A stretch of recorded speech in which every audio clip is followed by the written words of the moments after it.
تو ہمارے پاس اللہ موجود ہے، تو پھر ٹینشن کس بات کی بھائی؟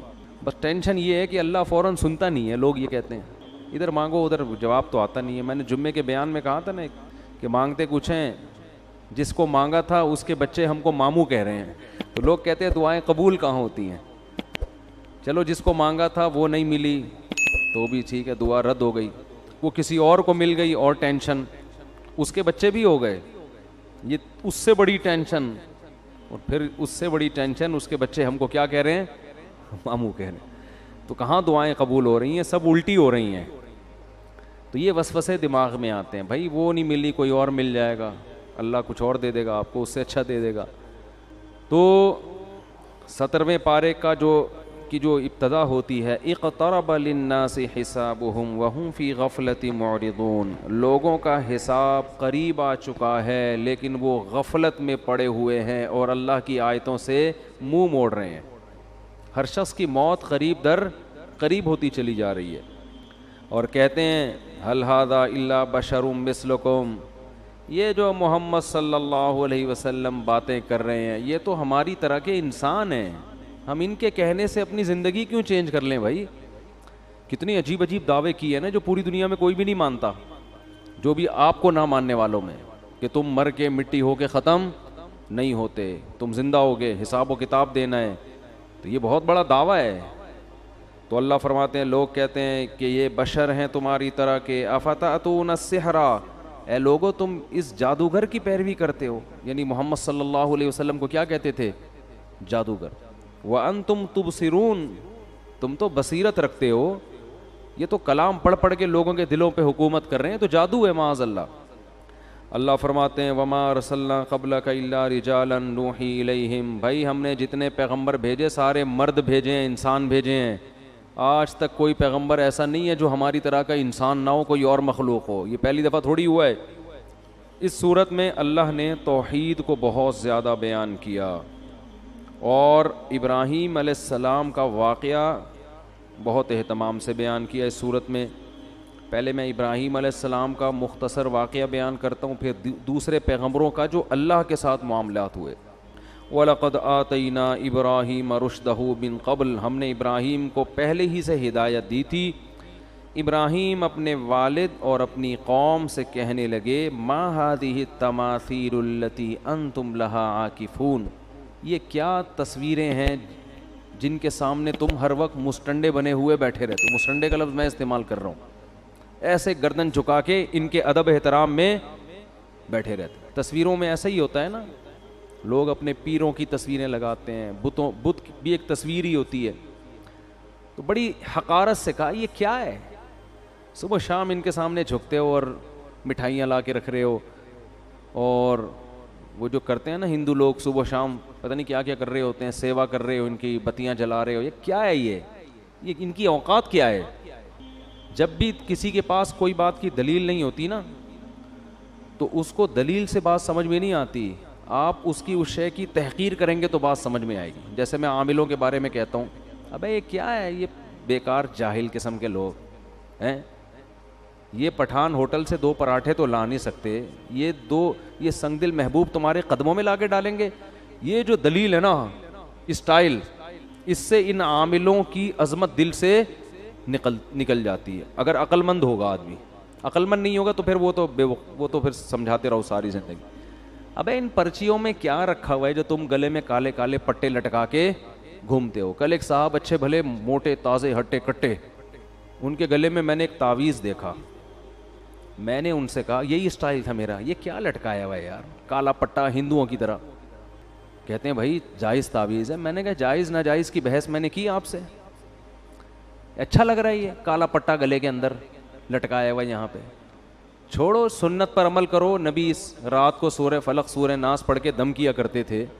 جائز ناجائز کی بحث میں تو میں پڑھ ہی نہیں رہا نا. یہ اچھا لگ رہا ہے، یہ میں تو یہ پوچھ رہا ہوں، یہ اچھا لگ رہا ہے؟ یہ کیا پٹے گلوں میں ڈالے ہوئے ہیں؟ جانوروں کے گلے میں پٹے ہوتے ہیں یا مشرکوں کے گلے میں پٹے لگتے ہیں، وہ کالے دھاگے نیلے دھاگے. لوگوں کو دیکھا ہوگا نا اپنے انگوٹھے پہ الگ دھاگا باندھا ہوا ہے، ادھر الگ دھاگا، ادھر امام ضامن، ادھر کچھ. او بھائی نیٹ کلین سیدھے سادے گھومو، کوئی ٹینشن ہو اللہ سے دعا مانگو، ختم. اور سنت کو فالو کرو. سنت میں کیا ہے؟ رات کو سونے سے پہلے 4 قل پڑھ کے دم کر لیا, آیت الکرسی پڑھ لی, سورہ بقرہ کا آخری حصہ پڑھ لیا, بس. اب بھی اگر جن آ رہا ہے تو اس کا مطلب یہ ہے کہ وہ جو ہے نا اب آئے گا لازمی. وہ جن نہیں ہے, وہ کوئی اور چیز ہے, وہ جن, ٹھیک ہے نا. تو نہیں آئے گا جن چڑیل بھوت انشاءاللہ. یہ ان تعویذ گنڈے والوں کے زیادہ آتے ہیں جن چڑیل بھوت. تو میرا بھی یہی اسٹائل ہوتا ہے, کیا گلے میں جاہلوں کی طرح پٹے ڈال کے. وہ کہتا ہے کیا ناجائز ہے؟ وہ بھائی ناجائز کا فتویٰ میں نہیں دے رہا, لیکن یہ اچھا لگ رہا ہے آپ کے گلے میں تو چھوڑو, اس کو اٹھا کے پھینکو. ہمارے گلے میں دیکھا کبھی کوئی پٹا؟ اللہ کا شکر ہے ہمارے بچوں کے گلے میں کوئی پٹا نہیں ہے, کچھ بھی نہیں. آرام سے ہنسی خوشی الحمدللہ, اللہ زندگی دے رہا ہے, اللہ کرے ایسا ہی ہو. اور عاملوں کے خلاف اتنا بولنے کے باوجود آج تک کوئی عامل ایسا نہیں ہے کوئی جن چڑیل بھیج کے مجھے کوئی نقصان پہنچا سکے. ان کم بختوں کے پاس کچھ ہے ہی نہیں. یہ تو بزدل لوگوں کے لیے اللہ نے ان لوگوں کو پیدا کیا ہے. تو اس لیے یہ پٹے مٹے, کالے نیلے پیلے, فلیتے پلیتے, دھاگے, یہ چھوڑ دو, یہ سب چیزیں ہیں, ٹھیک ہے. کچھ نہیں رکھا ان چیزوں میں, اللہ پہ اعتماد اور توکل کرو.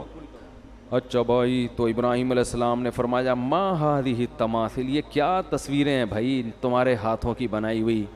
تو قوم جواب میں کہنے لگی کہ وجدنا آباءنا لہا عابدین, بھائی ہماری پرمپرا ہے یہ. آپ ہندوؤں سے کہیں نا ان بتوں کی کیوں عبادت کرتے ہو, تو وہ جواب میں کہتے ہیں بھائی جب ہم ہندو گھر میں پیدا ہوئے ہیں تو ہمارا خاندان اور ہمارا مذہب ہمیں گاڈ کی طرف سے کیا ملا ہے؟ یہی ملا ہے, تو اللہ ہم سے اسی پہ خوش ہے. یہ دلیل درست نہیں ہے. ایک عیسائی سے میں نے پوچھا یار تم کیوں اس مذہب کو فالو کرتے ہو؟ اس نے کہا کہ اگر اللہ کو مجھے مسلمان بنانا تھا تو اللہ مجھے مسلم گھر میں پیدا کر دیتا. جب اللہ نے مجھے کرسچن پیدا کیا ہے اس کا مطلب وہ اسی پہ خوش ہے. میں نے کہا اچھا بھائی. میں نے کہا اس کا مطلب ایک آدمی چوری کرتا ہے, آپ اس سے کہتے ہو کہ چوری کیوں کرتے ہو؟ وہ کہتے ہیں میرا خاندان ہی چور ہے. میں کس گھرانے میں پیدا ہوا؟ چوروں کے گھرانے میں. میرے ابا مسجد سے چپل چراتے ہوئے پکڑے گئے تھے, ماموں گھنٹی بجاتے ہوئے پکڑے گئے تھے, اور خالہ سٹا لگاتے ہوئے پکڑی گئی تھیں. تو ہمارا تو خاندان ہی کیا ہے. تو اللہ کو اگر مجھے نیک بنانا تھا تو مجھے ڈاکوؤں کے گھر میں پیدا نہ کرتا. تو یہ دلیل درست ہوگی؟ تو جیسے عملی خرابی ہوتی ہے اسی طرح نظریے کی بھی خرابی ہوتی ہے. تو باپ دادا کی وجہ سے نہ عملی خرابی اختیار کرنے کی اجازت اور نہ نظریاتی خرابی. ہاں باپ دادا اگر خاندانی ہوں پھر ان کو فالو کرنے کا حکم ہے. اس لیے کہ بہت سے لوگ نا یہ آیتیں ہمارے خلاف فٹ کر رہے ہوتے ہیں کہ تم اپنے باپ دادا کو مانتے ہو, ابو حنیفہ امام شافعی کو فالو کرتے ہو نبی کو چھوڑ کے. نبی کو چھوڑ کر ابو حنیفہ کو فالو کرنا ممکن ہی نہیں ہے, کیونکہ ابو حنیفہ اور نبی کا راستہ ایک ہی ہے. یہ ہے کہ قرآن و سنت کا ایک مطلب آپ نے سمجھا اور ایک مطلب ابو حنیفہ نے. ابو حنیفہ کی سمجھ پہ پوری امت گواہی دیتی ہے کہ وہ مجتہد تھے, آپ کی سمجھ پہ 4 آدمیوں کے علاوہ کوئی بھی نہیں مانتا. تو ایسے مجتہد کو فالو کرنا یہ قرآن و سنت ہی کو فالو کرنا ہے. ہاں مجتہد کی کوئی بات قرآن و حدیث کے خلاف ثابت ہو جائے اس میں مجتہد کو فالو کرنا جائز نہیں ہے, لیکن یہ ثابت ہر نتھو پتھو کا کام نہیں ہے. آپ اپنی عقل کی کمی کی وجہ سے یہ سمجھ رہے ہوتے ہو کہ ابو حنیفہ کا قول حدیث کے خلاف ہے. اصل میں آپ کی سوچ اور آپ کا علم کیا ہوتا ہے؟ ناقص ہوتا ہے. تو آپ اس کو تھوپ رہے ہوتے ہو پوری دنیا پر. خیر, تو ابراہیم علیہ السلام نے فرمایا کیا یہ ما ہذہ التماثیل, یہ کیا ہے؟ یہ نا توہین کے وقت ایسا کہا جاتا ہے. تو انہوں نے کہا ہم نے اپنے باپ دادا کو اسی پہ پایا ہے. تو ابراہیم علیہ السلام نے فرمایا لقد کنتم انتم, بے شک تم بھی, و آباؤکم تمہارے ابے دادے بھی, فی ضلال مبین کھلی ہوئی گمراہی میں پڑے ہوئے تھے. اب پوری قوم ایک طرف, اکیلے ابراہیم ایک طرف. قالوا وجئتنا بالحق ام انت من اللاعبین, انہوں نے کبھی اتنے اسٹریٹ فارورڈ اپنے بتوں کے خلاف سنا نہیں تھا. فرسٹ ٹائم وہ یہ سن رہے تھے کیونکہ جس ماحول میں ابراہیم علیہ السلام پیدا ہوئے نا وہاں تو سارے بتوں کی عبادت کرنے والے, ہمیشہ بتوں کا نام احترام سے لینے والے, بھگوان پہ چڑھاوے چڑھانے والے. فرسٹ ٹائم انہوں نے اتنا کانفیڈنس کے ساتھ یہ بات سنی تھی کہ تم بھی اور تمہارے باپ دادے بھی کیا ہیں وہی غلط. تو وہ جواب میں کہتے ہیں اجئتنا بالحق ام انت من اللاعبین، اے ابراہیم آپ مذاق تو نہیں کر رہے ہیں ہمارے ساتھ؟ بعض دفعہ انسان مذاق میں ایسا بولو نا کہہ دیتا، ان کو اندازہ نہیں تھا کہ کوئی سیریسلی بھی ایسا کوئی بات کر سکتا ہے۔ اس سے پتہ چلتا ہے ماحول کیسا انسان کو تباہ کرتا ہے۔ سب ایک ہی گیت گانے لگتے ہیں بیٹھ کے، کیا آپ مذاق کر رہے ہیں؟ یہ حق پر ہیں۔ ابراہیم نے فرمایا نا نا نا، میں مذاق نہیں کر رہا۔ ربکم رب السماوات والارض، تمہارا رب یہ نہیں ہے، وہ ہے جس نے آسمانوں اور زمین کو بنایا۔ وَأَنَا عَلَىٰ ذَلِكُم مِّنَ الشَّاهِدِينَ، اور میں اس پر گواہ ہوں، میں گواہی دیتا ہوں کہ یہ خدا نہیں ہے۔ خدا کون ہے؟ جس نے آسمانوں اور زمینوں کو بنایا۔ اور پھر کہنے لگے وَتَاللَّهِ لَأَكِيدَنَّ أَصْنَامَكُمْ، ایک تدبیر سوچی انہوں نے، یہ دل میں کہا انہوں نے کہ یہ لوگ، وہ تو کئی سال سمجھاتے رہے نا، قرآن تو مختصر واقعہ بیان کرتا ہے، سمجھاتے رہے، ان کے سمجھ میں نہیں آیا، تو حضرت ابراہیم کے دل میں آیا کہ ایک ورک شاپ کرواتا ہوں میں ان کو، ٹھیک ہے نا، کیا کرواتا ہوں؟ ایک پراپر ورک شاپ، ایک پریکٹیکل کر کے میں ان کو دکھاتا ہوں۔ تو ابراہیم علیہ السلام نے کیا کیا، انہوں نے سوچا کہ جس دن یہ لوگ تہوار منانے جائیں گے، ان کا کوئی تہوار آتا تھا اس میں سب اکٹھے ہوتے تھے، یہ بھی عجیب بات ہے، ہر قوم تہواروں میں اکٹھی ہوتی ہے اور مسلمان عید کے دن ہر ایک اپنی اپنی مسجد میں اخپل طریقے سے نماز پڑھا رہا ہے، حالانکہ ہمیں تو زیادہ بڑا اجتماع کرنا چاہیے نا، یہ بھی ایک عجیب سا کام ہو رہا ہے مارکیٹ میں۔ تو انہوں نے کہا کہ میں دل میں کہا تاللہ لأکیدن اصنامکم، میں تمہارے بتوں کی گت بناؤں گا۔ انہوں نے کہا جب جو ہے نا پریکٹیکل کر کے دکھاؤں گا پھر شاید ان کو عقل آ جائے۔ تو وہ قوم کہیں تہوار میں جانے لگی، حضرت ابراہیم سے کہا آپ بھی چلیں، انہوں نے فرمایا انی سقیم، میری طبیعت ٹھیک نہیں ہے۔ تو یہ جو کہا نا طبیعت ٹھیک نہیں ہے، تو یہ بظاہر تو جھوٹ ہے لیکن حقیقت میں جھوٹ نہیں تھا، ان کی نیت یہ تھی کہ ان بتوں کو دیکھ دیکھ کے میری طبیعت خراب ہو رہی۔ اس کو توریہ کہتے ہیں کہ آپ ایک لفظ بولتے ہیں اس کا مطلب آپ کچھ اور لیتے ہیں اور سامنے والا کچھ اور، یعنی ذو معنی لفظ استعمال کرنا۔ تو حضرت ابراہیم نے ذو معنی لفظ استعمال کیا، میری طبیعت خراب ہے، انہوں نے کہا چلو ٹھیک ہے آپ آرام کریں ہم چلے جاتے ہیں۔ تو پھر کیا کیا، فَجَعَلَهُمْ جُذَاذًا إِلَّا كَبِيرًا لَهُمْ، سب کو ٹنڈا اور لنجا کر دیا انہوں نے۔ گئے نا ان کے جو بھی ان کا بت خانہ ہوگا اس کے اندر بہت سارے بت تمیز سے رکھے ہوئے تھے، یہ روزی دینے والا، یہ اولاد دینے والا، یہ شادی کرانے والا، یہ کوئی شادی کر کے پھنس گیا تو اس کو اس مصیبت سے نکالنے والا، مختلف قسم کے بتوں کی ورائٹیز تھیں۔ ابراہیم علیہ السلام نے جا کے، بڑی ہمت کی بات ہے، پوری قوم میں اکیلے یہ کام کر رہے ہیں، تو کسی کے کان کاٹ دیا، کسی کے ہاتھ کاٹ دیا، کوئی لنگڑا کنا بنا دیا کسی کو۔ تو یہ سارا کام کرنے کے بعد جب وہ لوگ واپس، اچھا بہت ابراہیم علیہ السلام نے ذہانت یہ کی کہ جو ان میں سب سے بڑا مستنڈا تھا نا اس کے گلے میں کڑھالا لٹکا دیا، اس کو کچھ نہیں کیا اس کے گلے میں کیا کر دیا، کلہاڑا لٹکا دیا۔ تو جب وہ واپس لوٹے تو وہ اپنے بتوں کا حال دیکھ کے حیران ہو گئے، بھئی یہ ہمارے بت کو، ہمارے بھگوانوں کو، خداؤں کو ہو کیا گیا ہے؟ تو کہنے لگے من فعل ھذا بآلہتنا انہ لمن الظالمین، جس نے ہمارے خداؤں کے ساتھ یہ حرکت کی ہے وہ بہت بڑا ظالم ہے۔ اب کس نے کی ہے؟ قالوا سمعنا فتى یذکرہم، لوگوں نے کہا ایک نوجوان ہے جو اکثر ان کا تذکرہ، برا تذکرہ کرتا رہتا ہے۔ ایک دن کہہ رہا تھا یہ کیا تم لوگوں نے رکھے ہوئے ہیں عبادت کے لیے؟ یقال لہ ابراہیم، اس کا نام کیا ہے؟ ابراہیم، اسی نے کیا ہوگا، اور تو کوئی برا بھلا بولنے والا نہیں ہے۔ قالوا فاتوا به علی اعین الناس، لوگوں نے کہا کہ سب کے سامنے اس کو لے کر آؤ تاکہ سب کے سامنے جرم کا اعتراف کرے وہ۔ قالوا اانت فعلت ھذا بآلہتنا یا ابراہیم، کیا آپ نے اے ابراہیم ان بتوں کے ساتھ یہ کیا ہے؟ ایک کی آنکھ غائب ہے، ایک کی ناک پتہ نہیں مارکیٹ سے شارٹ ہو گئی ہے، ایک کا گھٹنا تلاش کر رہے ہیں، تلاش کرنے کے باوجود نہیں مل رہا، پتہ نہیں کدھر گیا ہے، تو آپ نے کیا یہ؟ حضرت ابراہیم نے فرمایا بل فعلہ کبیرہم ھذا، جس کو کچھ بھی نہیں ہوا اور کلہاڑا بھی اسی کے گلے میں، اس نے کیا ہے۔ فاسألوہم، اور جن کے ساتھ ہوا ہے نا ان سے پوچھو، وہ سب اسی کا نام لیں گے۔ جن کے ساتھ یہ کچھ ہوا ہے بھائی، جو زخمی ہوئے ہیں وہ زخمی خود بتائے گا کہ ہمارے ساتھ یہ کس نے کیا ہے۔ سب ایک ہی کا نام لیں گے, ان سے پوچھ کے دیکھو, سب بتائیں گے اس نے کیا ہے. فاسألوہم ان کانوا ینطقون, اگر یہ بولتے ہیں تو ان سے پوچھو. فرجعوا الی انفسہم فقالوا انکم انتم الظالمون. قرآن کہہ رہے چند سیکنڈ کے لیے نا سب اپنی بغلیں جھانکنے لگے اور اپنے دل میں بولنے لگے یار تم واقعی بڑے برے لوگ ہو, بڑے ہی ظالم لوگ ہو, یہ کمبخت کہاں سے بتا سکتے ہیں. تو ان کا ضمیر ان کو ملامت کرنے لگا کہ کیا پتھروں کو تم نے خدا بنا کے رکھا ہوا ہے جو کمبخت بول نہیں سکتے. تھوڑے دیر کے لیے تو ان کو یہ احساس ہو گیا, اور حضرت ابراہیم کا مقصد بھی یہ تھا. ثم نکسوا علی رؤوسہم, پھر پلٹے اور کہنے لگے لقد علمت ما هؤلاء ينطقون. ابراہیم آپ کو پتہ ہے یہ بول نہیں سکتے. دیکھو حضرت ابراہیم یہ عمل کروا کے نا ان کی زبان سے نکلوانا چاہ رہے تھے کہ یہ کسی کام کے نہیں ہیں, یہ کسی کام کے نہیں ہیں. یہ تبلیغ کا بڑا خاندانی طریقہ تھا, لیکن آپ کسی ہندو کے مندر میں جا کے اس طریقے پر عمل نہ کریں, وہ آپ کو بھی ٹنڈا اور لنجا بنا سکتا ہے. پھر لوگ آپ سے پوچھ رہے ہوں, ان سے بتوں سے کوئی نہیں پوچھے گا کون کس نے کیا, آپ سے لوگ پوچھ رہے ہوں گے آپ کے ساتھ یہ کس نے کیا. تو وہ ابراہیم تھے, وہ اللہ کے پیغمبر تھے, وہ انہی پہ جچتا تھا. آپ اپنی حیثیت کے مطابق ہنسی خوشی زندگی گزاریں جیسے گزر رہی ہے, ٹھیک ہے نا, بس تبلیغ کر دیا کریں محبت کے ساتھ.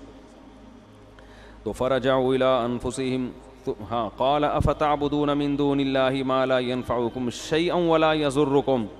حضرت ابراہیم نے فرمایا تو کیا تم ایسوں کی عبادت کرتے ہو جو نہ تمہیں نقصان پہنچا سکتے ہیں اور نہ تمہیں نفع, جو اپنا دفاع نہیں کر سکتے, وہ تمہارا کیا کریں گے. اف لکم ولما تعبدون من دون اللہ, تف ہے تمہارے اوپر. کیسا انداز ہے دیکھو تبلیغ, تف ہے تمہارے اوپر, اور جن بتوں کی تم عبادت کرتے ہو ان پہ بھی تف ہے, کسی کام کے نہیں ہے یہ. تو جواب میں کیا, باطل آدمی کے پاس دلائل تو ہوتے نہیں, دھمکیاں ہوتی ہیں. تو کہنے لگے حرقوہ وانصروا آلہتکم, لوگو ابراہیم کو جلاؤ اور اپنے خداؤں کی حفاظت کرو. خدا تو خود بندوں کی حفاظت کرتا ہے, ادھر کس کی حفاظت ہو رہی ہے, بھگوانوں کی حفاظت ہو رہی ہے. اللہ فرماتے ہیں قلنا یا نار کونی بردا وسلاما علی ابراہیم, آگ میں ڈالا گیا, ہم نے آگ کو حکم دیا ہے آگ ابراہیم پر ٹھنڈی اور سلامتی والی ہو جا. اللہ نے ابراہیم علیہ السلام کو بچا لیا اور ابراہیم علیہ السلام نے علاقہ چھوڑ دیا, کیونکہ اب وہ سمجھ گئے کہ یہ لوگ ماننے والے نہیں ہیں. علاقہ چھوڑا. اللہ نے آپ کو کیا نعمت دی, وَنَجَّيْنَاهُ وَلُوطًا إِلَى الْأَرْضِ الَّتِي بَارَكْنَا فِيهَا لِلْعَالَمِينَ. آپ کے بھانجے حضرت لوط بھی آپ پر ایمان لے آئے, دونوں چلے گئے برکت والی زمین ارض شام میں. لوط علیہ السلام کو وہاں ایک قوم کی طرف اللہ نے بھیجا, اور اللہ فرماتے ہیں وَوَهَبْنَا لَهُ إِسْحَاقَ, ہم نے ابراہیم کو ہبہ کر دی, گفٹ میں اسحاق ایک بیٹا دے دیا. وَيَعْقُوب, اور بیٹے کے بعد پوتا بھی انہی کی زندگی میں دے دیا یعقوب. وَكُلًّا جَعَلْنَا صَالِحِينَ, اور سب کو ہم نے نیک بنایا. اور پھر اللہ نے نوح علیہ السلام کا تذکرہ کیا, پھر اللہ نے سلیمان اور داؤد علیہ السلام کا مختصر تذکرہ کیا, اور پھر اللہ نے ایوب علیہ السلام کا تذکرہ کیا. وَأَيُّوبَ إِذْ نَادَى رَبَّهُ أَنِّي مَسَّنِيَ الضُّرُّ. حضرت ایوب علیہ السلام بہت طویل عرصے بیمار رہے ہیں, بہت شدید تکلیف میں. اللہ فرماتے ہیں گڑ گڑا کے اللہ سے دعائیں مانگی, اے اللہ مجھے مصیبت پہنچی ہے, انت ارحم الراحمین, تو سب سے زیادہ رحم کرنے والا. دیکھو اللہ کا ہر ایک کے ساتھ معاملہ دوسروں سے مختلف. اگر یہ بیماریاں, ٹینشنیں, پریشانیاں اللہ کے عذاب ہوتے تو پیغمبروں کو ملتے ہی. حضرت ایوب کی تو زندگی کا بہت بڑا حصہ کس میں گزر گیا, بیماری میں, اور اسی بیماری میں آپ کے بچے بھی آپ سے, بچوں کی بھی موت ہو گئی. تو اللہ فرماتے ہیں آتیناہ اہلہ, ہم نے ایوب کو جب شفا دی تو ان کے گھر والے بھی ان کو دے دیے, اور اس جیسا اور بھی ہم نے ان کا خاندان بڑھا دیا. اس سے یہ بھی پتہ چلتا ہے بھائی فیملی اللہ کی بہت بڑی, بولو نا, نعمت. پیغمبر کو کیا ضرورت بیوی بچوں کی, تو اللہ سے ان کا اتنا گہرا تعلق, لیکن اللہ نعمت کے طور پہ بیان کر رہا ہے. اب اس کی تفسیر میں علماء کا اختلاف ہوا ہے کہ اس کا مطلب کیا ہے. یا تو وہ مر گئے تھے اللہ نے زندہ کر دیا, یا اور کوئی دوسرا خاندان بڑا دے دیا, اولاد میں خوب اللہ نے ان کے برکت دے دی. تو قرآن سے پتہ چلتا ہے کہ بڑا خاندان, زیادہ بچے, یہ اللہ کی طرف سے آزمائش نہیں ہے بلکہ اللہ کی طرف سے نعمت ہے. یہ پیغمبروں کو آزمائشوں کے بعد ملی ہیں یہ چیزیں نعمت کے طور پر. اللہ فرماتے ہیں وَأَدْخَلْنَاهُمْ فِي رَحْمَةٍ وَذَنُّونِ إِذْ ذَهَبَ مُغَاضِبًا, اور مچھلی والے کا بھی تذکرہ کریں, انہیں بھی ایک پریشانی آئی تھی. وہ اللہ سے ناراض ہو کے چلے گئے. یہ قرآن کی ایک اصطلاح ہوتی ہے, اللہ سے کوئی بھی ناراض نہیں ہوتا. اور کیا قرآن کہہ رہا ہے فظن اللہ نقدر علیہ, یا یہ بھی ہو سکتا ہے قوم سے ناراض ہو کے, غضبناک ہو کے کہ میری قوم ایمان نہیں لا رہی ہے. فظن اللہ نقدر علیہ, یہ سمجھ بیٹھے کہ جیسے ہمیں ان پر قدرت ہی نہیں ہے. حضرت نوح علیہ السلام یونس علیہ السلام اپنی قوم کو تبلیغ کر رہے تھے. جب مایوس ہو گئے نا تو حضرت یونس کو لگا کہ اب ان پر عذاب آئے گا اور یہ ہلاک ہو جائیں گے, تو اللہ کے خوف سے بستی چھوڑ کر نکل گئے. اللہ کے علم میں یہ بات تھی کہ جب یہ قوم عذاب دیکھے گی تو توبہ کر لے گی. یہ قوم عذاب دیکھے گی تو کیا ہوگا؟ دوسری قومیں تو عذاب دیکھ کے بھی مذاق اڑاتی تھیں. قوم عاد نے کیا کہا تھا؟ پیغمبر نے کہا کہ یہ بادل ہیں جو پتھر برسائیں گے. انہوں نے کہا نہ بادل پتھر تھوڑی, بارشیں ہوں گی, مزہ آئے گا, انجوائے کریں گے ہم. وہ کہہ رہے ہیں عذاب آ رہا ہے, وہ کہہ رہے ہیں نہیں. تو قرآن کہہ رہے صرف یونس علیہ السلام کی واحد قوم ایسی قوم ہے جس نے جب عذاب دیکھا تو فوراً اس نے کیا کر لی؟ توبہ. ابھی عذاب کا کوڑا برسا نہیں تھا, عقل مند لوگ تھے اور یہ ڈر گئے تھے کہ پیغمبر ہمارے درمیان نہیں ہے, کوئی اب مسئلہ نہ ہو جائے. تو اللہ نے ان سے عذاب کو دور کر لیا. پھر اللہ نے حضرت یونس کی گرفت کی کہ آپ میری پرمیشن کے بغیر بستی چھوڑ کر نکلے کیوں؟ تو پھر قرآن اپنے انداز میں ڈانٹ لگاتا ہے. تو اس کا یہ مطلب نہیں ہوتا کہ وہ نافرمان تھے یا واقعی اللہ کا ان پہ غضب ہوا, ایسا کچھ نہیں ہے. یہ اللہ کا جلال ہے نا, اللہ کا انداز, کلام کا انداز ہے. اللہ فرماتے ہیں یونس یہ سمجھے اللہ نقدر علیہ کہ ہم ان کو پکڑ ہی نہیں سکیں گے. حالانکہ یونس ہرگز ایسا نہیں سمجھے. اگر وہ ایسا سمجھتے تو وہ تو اسلام سے خارج ہو جاتے نا. لیکن عمل سے ایسا لگ رہا تھا گویا وہ یہ سمجھ رہے ہیں کہ ہم ان کو پکڑیں گے نہیں اس پہ.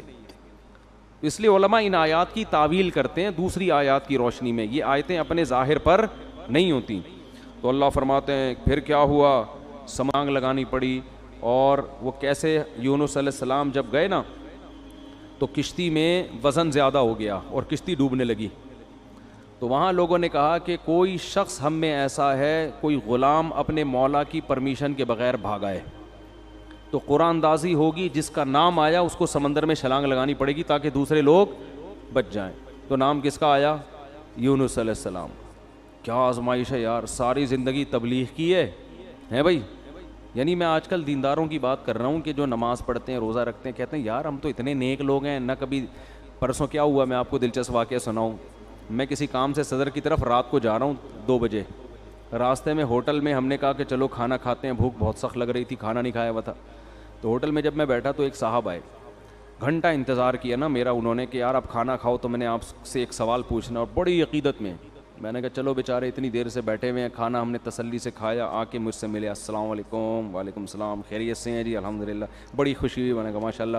کہتے ہیں ایک سوال پوچھنا ہے آپ سے. یہ کوئی غیبت کی بات نہیں ہے, نہ کوئی اس میں کہ ٹینشن کی بات ہے. مجھے کہنے لگے کہ میں ساری زندگی ایمانداری سے میں نے ملازمت کی ہے, کبھی کسی کا 1 روپیہ نہیں دبایا, لیکن میرے پاس اتنی غربت ہے کہ میرے پاس گھر جانے کا کرایہ بھی نہیں ہے. تو یہ ایماندار لوگوں کے ساتھ ایسا کیوں ہوتا ہے؟ اور مجھے اس سوال کا صحیح جواب چاہیے.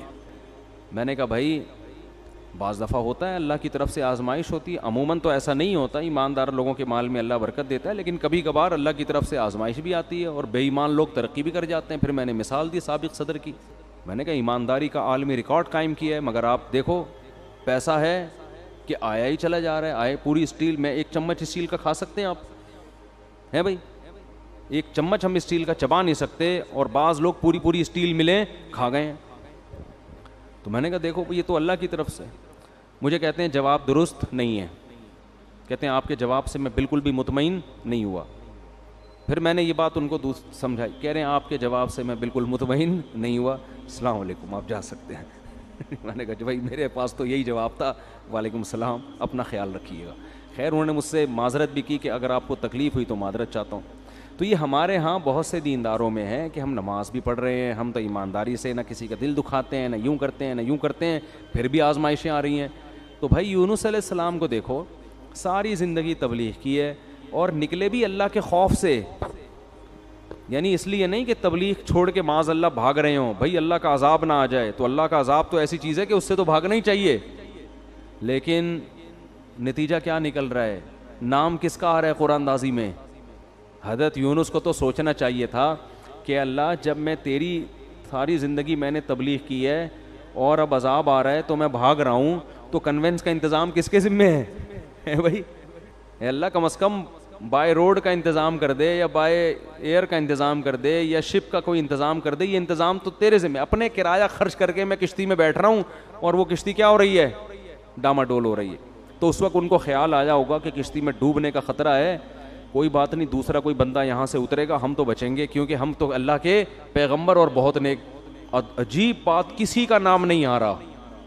نام بھی کس کا آیا ہے؟ یونس.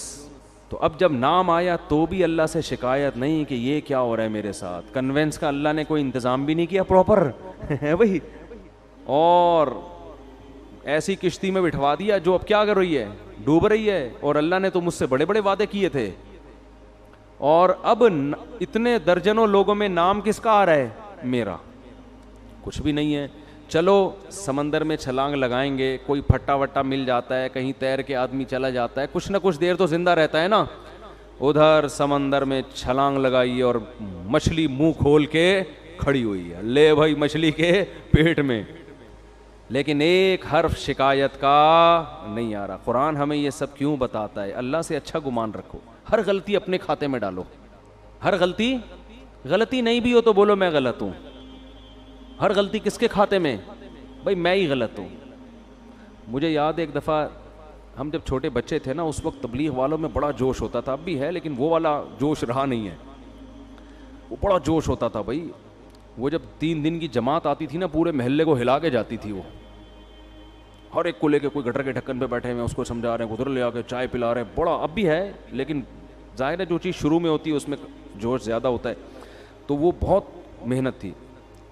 تو نہیں مچھلی کی بات، ہاں تو مجھے یاد ہے ان میں ایک ساتھی تھے، انہوں نے جماعت میں بہت وقت لگایا ہوا تھا. سال لگے ہوئے تھے ان کے، اندرون ملک بیرون ملک، بڑے محنتی اور بڑے متحرک. تو ایک دن وہ بس میں میرے ساتھ بیٹھ گئے، ہم سفر کرنے لگے. تو میں نے ان سے بات کی، میں نے کہا اللہ نے آپ سے بڑا کام لیا ہے، بہت کام لیا ہے، بہت لوگوں کو اللہ نے آپ کے ذریعے ہدایت دی. تو مجھے کہتے ہیں بھائی میں تو کام بگاڑنے والے لوگوں میں سے ہوں. تبلیغ میں کچھ لوگ ایسے لگے ہوئے ہیں جو کام کیا کر رہے ہیں؟ بگاڑ رہے ہیں. تو میں بھی انہی نالائقوں میں سے ہوں. مجھے ان کا یہ اسٹائل بڑا پسند آیا. میں نے کہا اتنا کام کر رہے ہیں یہ بندہ، لیکن اگر ذرا سی کسی نے تعریف کر دی تو کیا کہہ رہے بھائی تبلیغ میں کچھ لوگ ایسے ہیں جو بیڑا غرق کر رہے ہیں تبلیغ کا. انہی بیڑا غرق کرنے والوں میں سے ایک میں بھی ہوں. اب کوئی بیوقوف ہوتا تو کہتے پھر نکل جاؤ تبلیغ سے، ٹھیک ہے نا. تو یہ تواضع ہے کہ بھئی ہم کیا کر رہے ہیں؟ ہم تو کام بگاڑنے والوں میں سے ہیں. تو اللہ کو یہی پسند ہے، دعوے اور بڑی بڑی باتیں نہیں کرنی چاہیے. تو یونس علیہ السلام کو جب مچھلی کے پیٹ میں گئے ہیں تو قرآن کہہ رہا ہے احساس ہو گیا یونس کو کہ غلطی کس کی ہے بھائی میری. کچھ غلطی ہوئی ہے، ورنہ اللہ غلط نہیں کر سکتا کسی کے ساتھ. فنادا فی الظلمات، قرآن کہہ رہا ہے اندھیروں میں پکارا. ایک تو مچھلی کے پیٹ کا اندھیرا، ایک سمندر کی تہہ کا اندھیرا، اور ایک رات کا اندھیرا. یہ رات کو واقعہ ہوا ہے، کتنا خوف ہوگا. ابھی آپ کو سمجھ میں نہیں آ رہا، کبھی سمندر میں رات کو سفر کریں پھر آپ کے اچھوں کو بھی سمجھ میں آئے گا کیا حالت ہوتی. فی الظلمات اللہ الہ الا انت، کہ اللہ تیرے سوا کوئی عبادت کے لائق نہیں. سبحانک، تو ہر عیب سے پاک ہے، تو ظلم نہیں کرتا. انی کنت من الظالمین، میں ہی ظالم ہوں. غلطی کس کی ہے؟ میری. قرآن کہہ رہے ہم نے مچھلی کو حکم دیا اگل دے بھائی کنارے پہ لے جا کے اس کو. بس یہی دکھانا تھا ہم نے. اور پھر اللہ نے کیا کیا؟ جب مچھلی نے کنارے پہ اگلائے تو سمندر کے کنارے پہ تو کچھ بھی نہیں ہوتا، وہاں اللہ نے اپنی قدرت سے فوراً درخت پیدا کر دیا، چھاؤں پیدا کر دی. اور پھر ان کو حکم دیا واپس جاؤ اپنی قوم کے پاس. ہم نے اس قوم سے عذاب کو ختم کر دیا ہے. تو یونس علیہ السلام کے ساتھ جو یہ معاملہ تھا، اس کو قرآن تو اس انداز سے بیان کر رہا ہے، لیکن جو اللہ کے کلام کے مزاج سے واقف ہے نا، ان کو پتہ ہے یہ اللہ کا انداز ہے بات کرنے کا. حقیقت میں یہ سزا نہیں تھی، بلکہ ان کے درجے کو اور زیادہ بلند کرنا، رہتی دنیا تک لوگوں کو بتانا کہ اللہ کے اپنے محبوب بندوں کے ساتھ معاملات کیا ہوتے ہیں. تو دیکھو ایک بات خوب یاد رکھو، ہم نے شریعت پہ چلنا ہے اور موت تک چلتے رہنا ہے.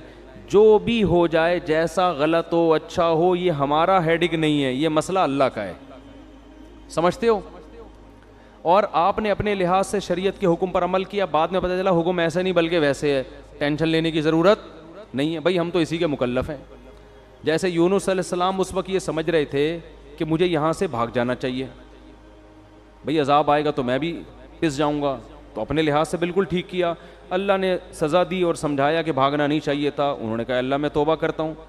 اب یہ نہیں کہ اسی غم کو لے کے بیٹھے رہے میں بھاگا کیوں تھا, کاش میں نہ جاتا, کاش میں یہ نہ ہوتا. نہ, یہ کاش واش کے لفظ نہیں. علماء کہتے ہیں اگر آپ سے غلطی بھی ہو جائے, جب توبہ کر لی نا اس غلطی کو ہمیشہ سے اپنی ڈکشنری سے نکال دو. پھر یہ پاگلوں کی طرح سوچنا کاش یہ نہ کرتا, ہائے ہائے یہ نہ کرتا, یہ پاگل اور وہمی ہونے کی علامت. غلط ہو صحیح ہو, جو آپ کے سمجھ میں آ رہا تھا آپ نے اس وقت کیا. غزوہ احد میں دیکھو نا 70 حضرات شہید ہو گئے, تو یہ نہیں کہ صحابہ بیٹھ کے بار بار یہ سوچ کاش ہم مدینہ سے باہر نہ نکلتے, کاش مدینہ کے اندر رہتے, اس نے یہ بولا تھا, انہوں نے بولا تھا مدینہ سے باہر جاؤ, انہوں نے مروایا ہے, اس نے یوں کروایا ہے, یہ کروایا. قرآن کیا کہہ رہا ہے, فَإِذَا عَزَمْتَ فَتَوَكَّلْ عَلَى اللَّهِ. بھائی سوچ سمجھ کے ایک رائے قائم کی, اللہ پہ چھوڑ دو بس. اور دوبارہ بھی یہی ہوگا, مشورے اسی طرح سے ہوں گے.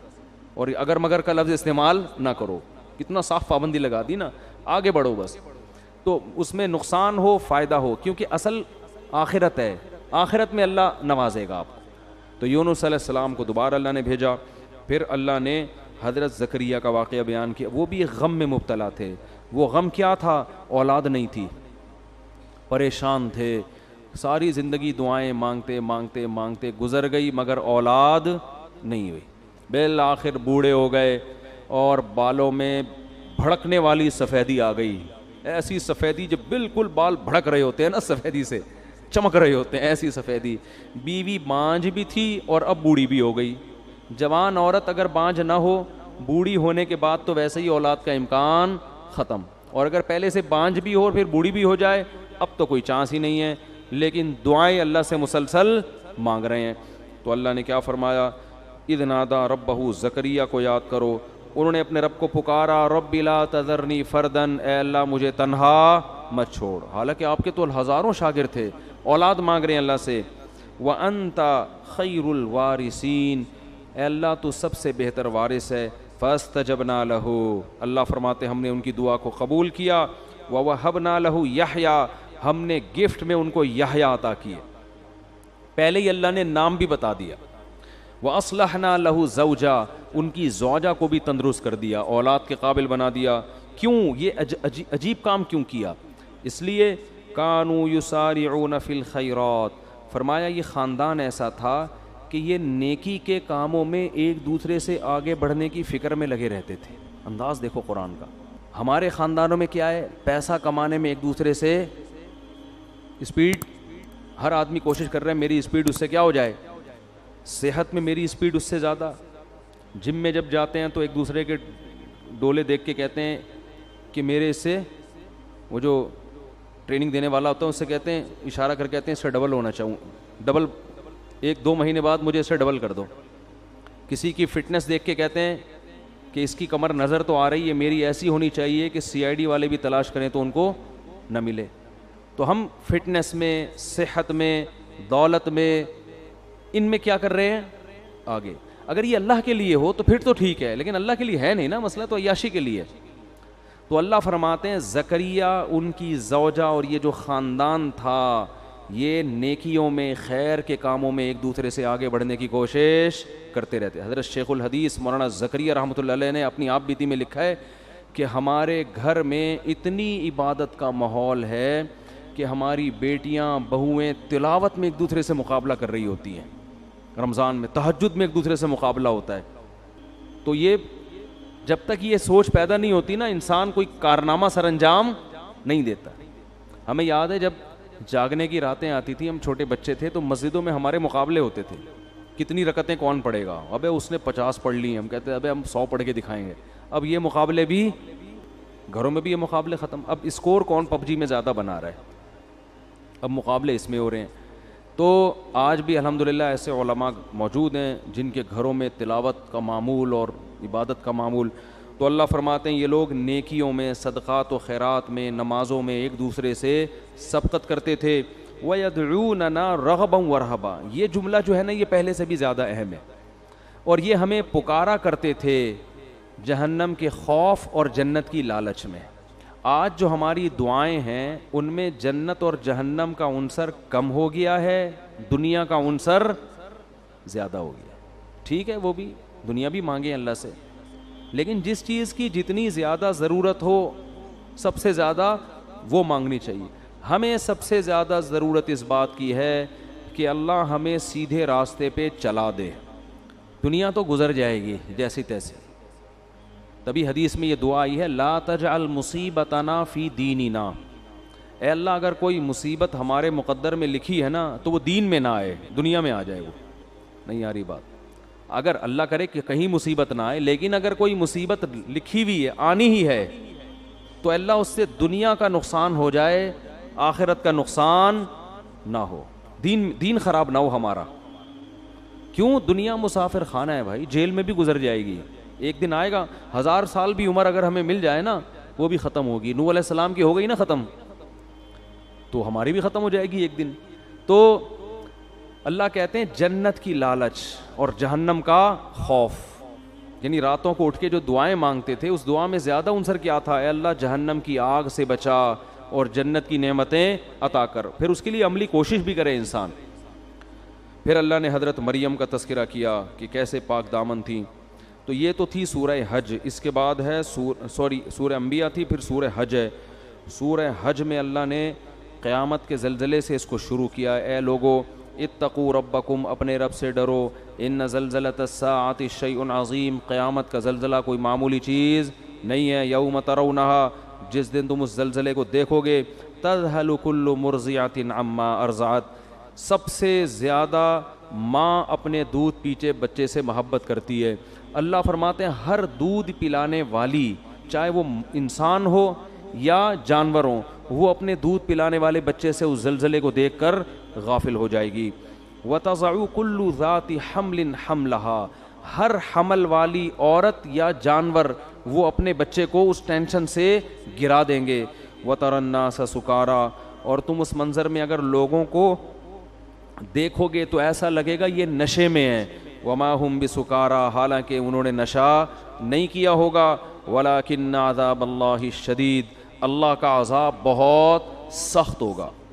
وَمِنَ النَّاسِ, آگے اللہ نے فرمایا یا ایھا الناس ان کنتم فی ریب من البعث, اے لوگو اگر تمہیں قیامت کے زلزلے اور اس کے بعد مرنا اور پھر مٹی ہو کے دوبارہ زندہ ہونے پر یقین نہیں ہے, تم یہ کہتے ہو کہ یہ خدا یہ کام کیسے کرے گا. فَإِنَّا خَلَقْنَاكُم مِّن تُرَابٍ, تو دیکھو ہم نے تمہیں مٹی سے بنایا ہے سب سے پہلے. کوئی یہ کہہ سکتا ہے یہ مٹی سے چلتے پھرتے انسان, دو آنکھیں دو کان, ناک, دل, دماغ, جگر, کھوپڑی, یہ سارا سیٹ اپ بن کے چلتا پھرتا پتلا, کوئی کہہ سکتا ہے یہ؟ فرمایا ہم نے مٹی سے بنایا. ثم من نطفۃ, پھر اس مٹی کو منی کے قطرے میں تبدیل کیا ہم نے, اس کو دیکھو کیسا عجیب ہے. ثم من علقہ, پھر وہ ماں کے رحم میں جمے ہوئے خون میں تبدیل ہو جاتا ہے, حالانکہ اس منی کے قطرے میں اور خون میں کوئی آپس میں مناسبت نہیں ہے. ماں روٹی کھاتی ہے اور اس کو ہم کیسے جمے ہوئے خون میں تبدیل کر دیتے ہیں, کتنا عجیب کام ہے کہ. ثم من مضغہ, فرمایا پھر اس کو گوشت کا لوتھڑا بنا دیتے ہیں. بلڈ سے گوشت بنانا بھی کس کا کام ہے؟ اللہ. مخلقۃ غیر مخلقۃ, پھر کیا دوسرے مقام پہ اللہ نے فرمایا پھر ہم اس کے ہڈیاں اور اس کے اوپر گوشت چڑھا دیتے ہیں اور پھر تمہیں ماں کے بطن سے باہر نکال دیتے ہیں. ثم نخرجکم طفلا ثم لتبلغوا اشدکم, کمزور پیدا ہوتے ہو پھر تمہیں پروان چڑھا کے لتبلغوا اشدکم, ایک دن جوانی کی دہلیز پہ قدم رکھتے ہو. تمہارے چال میں طاقت, تمہاری آواز میں طاقت, تمہارے بازو میں طاقت, تمہارے سوچنے سمجھنے میں طاقت. ومنکم من یتوفی, کچھ لوگ تو جوانی میں مر جاتے ہیں. پھر اللہ کیا تصرف کرتا ہے؟ یرد الی ارذل العمر, کچھ لوگوں کو سخت بڑھاپے کی طرف ریورس کر دیتا ہے. لکی لا یعلم من بعد علم شیئا, سب کچھ جانتے بوجھتے ہوئے بھی احمق اور بے وقوف بن جاتا ہے. وہ ایسا دماغ اللہ اس کا معاف کر دیتے ہیں. فرمایا کہ یہ اگر تمہیں شک ہے تو خدا کی قدرت کے یہ نمونے تم اپنی آنکھوں سے صبح و شام دیکھ رہے ہو, تو وہ خدا مٹی ہونے کے بعد دوبارہ زندہ کیوں نہیں کر سکتا؟ اللہ کہتے ہیں ایک اور دلیل ہم دیتے ہیں, وَتَرَى الْأَرْضَ حَامِدَةً, زمین کو دیکھو کیسے مرجھائی بھی پڑی ہوئی ہوتی ہے, کھود کے دیکھو گے مٹی گوبر کے علاوہ کچھ بھی نہیں ملے گا. کوئی کہہ سکتا ہے اس میں پانی ڈالو تو یہ سب کچھ اگے گا؟ کچھ ہے ہی نہیں, نہ اس میں خربوزہ ہے, نہ تربوز ہے, نہ انار ہے, نہ انگور ہے, کچھ بھی نہیں نظر آئے گا اس میں تمہیں. لیکن تمہارے رب نے ایسے سافٹ ویئر اس مٹی کے اندر انسٹال کر دیے ہیں کہ فَإِذَا أَنزَلْنَا عَلَيْهَا الْمَاءَ, جیسے ہی ہم آسمان سے پانی اور برساتے ہیں, اہتزت, ایک دم زمین حرکت میں آنا شروع ہو جاتی ہے, وربت, اور اس کا سینہ پھٹنا شروع ہو جاتا ہے, وَأَنبَتَتْ مِن كُلِّ زَوْجٍ بَهِيجٍ, ہر طرح کے خوشنما درخت اور پھول بوٹے اور پھل وہ پیدا کرنا شروع کر دیتی ہے. اسی زمین سے کیسے پھول خوبصورت, کیسے جنگل آباد ہوتے ہیں. ذالک, اللہ کہتے ہیں یہ خدا اس لیے کر رہا ہے تمہیں یقین آ جائے بِأَنَّ اللَّهَ هُوَ الْحَقُّ, کہ وہ اللہ برحق ہے, وَأَنَّهُ يُحْيِي الْمَوْتَى, وہی مردوں کو دوبارہ زندہ کرے گا, تاکہ تم یہ نہ کہہ سکو یہ مردے زندہ کیسے ہوں گے. یہ اللہ اس لیے کر رہا ہے, بتائے گا جو یہ کر سکتا ہے, جو مٹی سے خربوزے, انار, انگور, انار پیدا کر سکتا ہے, وہ مٹی کو ریورس کر کے تمہیں دوبارہ انسان کیوں نہیں بنا سکتا.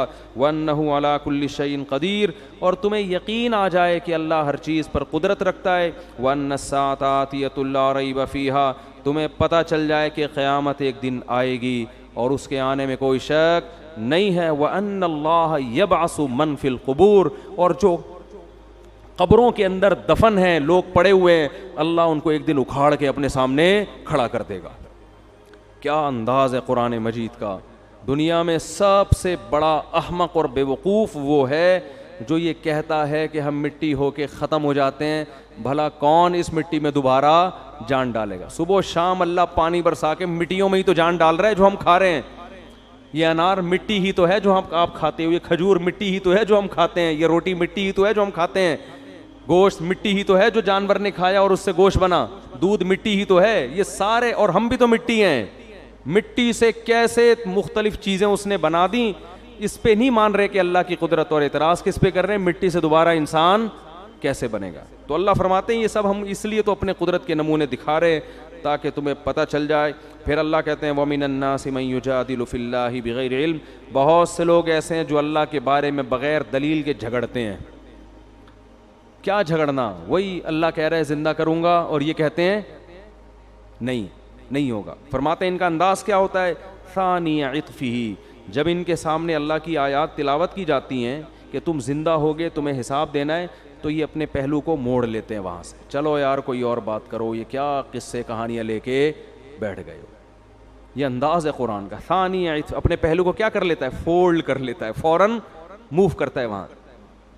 کھانے پینے کی بات ہو, خربوزے کی بات ہو, تربوز کی بات ہو, سموسے کی بات ہو, توجہ کرے گا, ہاں جی ذرا اونچا بولیں کیا کہہ رہے ہیں آپ. پیسوں کی بات ہو, بحریہ ٹاؤن کی بات ہو, گاڑیوں کی بات ہو, 4 شادیوں کی بات ہو, کرے نہ کرے لیکن سنے گا شوق سے. لیکن جب بات ہوگی کہ تمہیں ایک دن خدا زندہ کر کے حساب دے گا, تو قرآن کہہ رہا ہے ثانی عطفہ, اپنے پہلو کو فوراً کیا کرتے ہیں, موڑتے ہیں. کیوں, یعنی ٹاپک کو کیا کرو بھائی, چینج. جیسے ہوٹلوں میں لکھا ہوتا ہے نا, سیاسی باتیں کرنے پر پابندی ہے, پھڈا ہو جاتا ہے نا بعض دفعہ. تو یہی ہمارا مزاج ہے. ثانی عطفہ لیضل عن سبیل اللہ. ایک آیت پڑھ کے بس درس کو ختم کرتا ہوں. اللہ نے فرمایا وَمِنَ النَّاسِ مَن يَعْبُدُ اللَّهَ عَلَى حَرْفٍ, کچھ لوگ ایمان لے بھی آتے ہیں. فرمایا کچھ ایسے ہیں جو مان بھی جاتے ہیں, لیکن ان کا انداز کیا ہوتا ہے, وہ اللہ کی عبادت کرتے ہیں کنارے پہ کھڑے ہو کر. فَإِنْ أَصَابَهُ خَيْرٌ اطْمَأَنَّ بِهِ, اگر اسلام میں فائدہ نظر آ رہا ہے, بہت زبردست مذہب ہے اسلام, واقعی اسلام پہ چلنا چاہیے. سمجھ میں آ رہی ہے بات. جب زکوٰۃ لینی ہو تو اسلام, کیونکہ اسلام نے زکوٰۃ کو فرض کیا, بہت اچھا حکم ہے, لائیے زکوٰۃ نکالیے, ٹھیک ہے نا. جب دینے کی باری آئی, لوگ کہتے ہیں میرے پر 1 کروڑ روپے 2.5 لاکھ زکوٰۃ بن رہی ہے, 2.5 لاکھ کون دے گا. او بھائی 1 کروڑ بھی تو ہے تیرے پاس, اس کو نہیں دیکھ رہا, 1 کروڑ کو نہیں دیکھے گا, جو 2.5 لاکھ نکل رہے ہیں نا اس پہ موت آ رہی ہے. اور صرف زکوٰۃ نہیں, اسلام تو کہہ رہا ہے اور بھی سخاوت کرو, ہاتھ کھولو اللہ کی راہ میں اپنا, مرنا ہے ختم ہوئے. ہم چائنیز کی طرح یہ پیسہ قبر میں تھوڑی لے کر جائیں گے. وہ ملیشیا میں قبرستان ہے نا, چائنا والے ڈالر کے اتنے بڑے بڑے وہ کرنسیاں لے کے اپنے ساتھ دفن ہوتے ہیں, قبرستان ہے وہاں پہ. تو ہمارا تو یہ نظریہ ہے کہ یہ نوٹ ہم اپنے ساتھ قبر میں نہیں لے کے جائیں گے. یہاں جو خرچ کر دیے وہ آخرت, وہ قبر میں پہلے پہنچ گئے, اس کی نیکی پہنچ جائے گی. تو اللہ فرماتے ہیں کہ جب کوئی ان کو خوشی پہنچتی ہے، اطمئن بھی، تو مطمئن ہوتے ہیں. اسلام بڑا زبردست مذہب ہے. وَإِنَّ 4 شادیاں کی باتیں بھی ہیں بھائی اسلام میں. وَإِنَّ صَابَتْهُ فِتْنَةٌ، جب کوئی آزمائش آتی ہے، انقلب علی وجہہ، الٹے منہ اسلام سے واپس پھرتے ہیں. تو یہ اپنے مطلب کا مذہب ہے. خسرت دنیا والآخرہ، فرمائے یہ دنیا میں بھی برباد اور آخرت میں بھی. اسی طرح یاد رکھو کہ خواہشات کی بیس پر اپنا مسلک چھوڑنا بھی اسی میں داخل ہے. طلاقیں دے دے کے اہل حدیث سے جو فتویٰ لے کے آتے ہیں نا، ان پہ بھی یہی آیتیں فٹ ہو رہی ہیں. ابھی تک تو چاروں امام اہل سنت والجماعت کے سمجھ میں آ رہے تھے، جیسے ہی 3 طلاقیں دے دیں تو اب کہاں جا رہا ہے؟ خواہشات پوری کرنے کے وہاں سے. تو اس سے بیوی حلال نہیں ہوگی، اس کو سمجھ لو. تو اور ان لوگوں کی زندگی میں کبھی بھی سکون نہیں آتا. تو خسرت دنیا والآخرہ، اللہ فرماتے ہیں دنیا بھی برباد اور آخرت بھی برباد. ذالک هو الخسران المبین، یہ بہت بڑا خسران ہے، خسارہ ہے کہ جب اسلام میں فائدہ نظر آ رہا تھا تو اسلام، نقصان نظر آ رہا تھا تو اسلام سمجھ میں نہیں آ رہا. اللہ تعالی ہمیں صحیح طرح سے اسلام پر چلنے کی توفیق عطا فرمائے. یہ صورت تو بہت لمبی ہے، وقت پورا ہو گیا ہے. سبحانک اللہم و بحمدک، نشہد ان لا الہ الا انت، نستغفرک و نتوب الیک.